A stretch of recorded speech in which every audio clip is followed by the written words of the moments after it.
Donc, comme vous l'avez compris, je propose de définir le juif comme celui qui refuse, comme le protestant, mot qui a été récupéré par les réformés.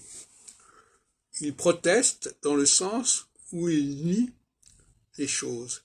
Il dit que ça n'est pas vrai, que ça n'est pas juste, que ce n'est pas correct, qu'il ne faut pas le faire.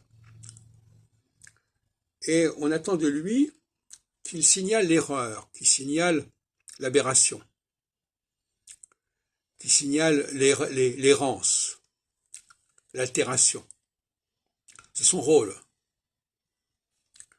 Et à un certain moment, en phase équinoxiale, pour parler d'astrologie, le juif est là pour justement réformer, mais pas dans le sens de rajouter quelque chose, mais dans le sens de décanter. Il est là pour décanter. Il est là pour déconstruire ce qui a pu être rajouté.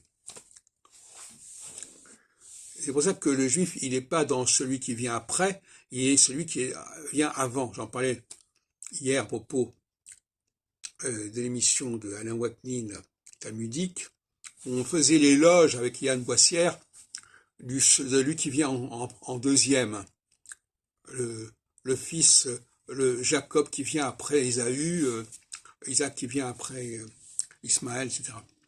Non, justement, le juif, il est en premier. Et tout ce qui vient après, c'est toujours un problème, c'est toujours suspect.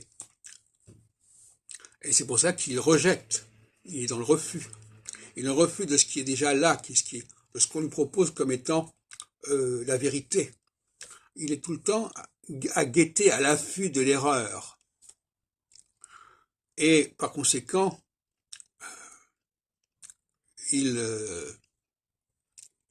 c'est son rôle qu'il faut quand même respecter, qu'il faut connaître.